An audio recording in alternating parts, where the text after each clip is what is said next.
जय जगन्नाथ फ्रेंड्स काली हूँ 12 तारीख तेणु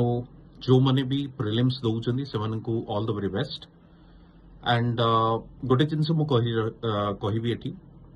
निज उपर विश्वास रखु भरोसा रखु जी भी आप पढ़ी सबकि कवर कर चेष्टा करेंगे काम एंड कंपोज क्वेश्चन को सॉल्व करने मनरे कौन प्री कनसेप्ट नोशन नहीं कि जीवे ना कि मोर 80 क्वेश्चन करिवार अछि 90 क्वेश्चन करिवार अछि कि 60 करिवार अछि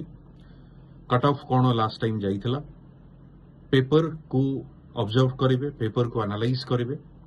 पेपर रा डिमांड अनुसार ही क्वेश्चन करिवे जदि इजी अछि अधिक क्वेश्चन अटेंड करंतु जदि डिफिकल्ट अछि कम क्वेश्चन अटेंड करंतु एक्यूरेसी सहित करंतु एलिमिनेशन टेक्निक यूज करू जहां भी आपण जानि चंदी सब किछि यूज करिवे एवं पेपर को सॉल्व करबा पई चेष्टा करिवे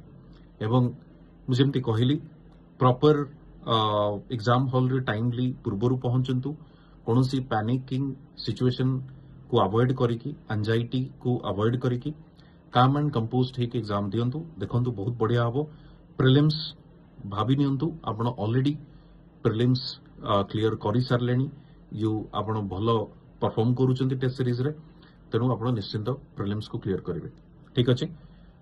देखाबो आपणकर प्रिलिम्स दिन ही आमे देखिबा केमती क्वेश्चन आसुची कोन करूची एवं एनालिसिस मध्य करिबा thank you all the best and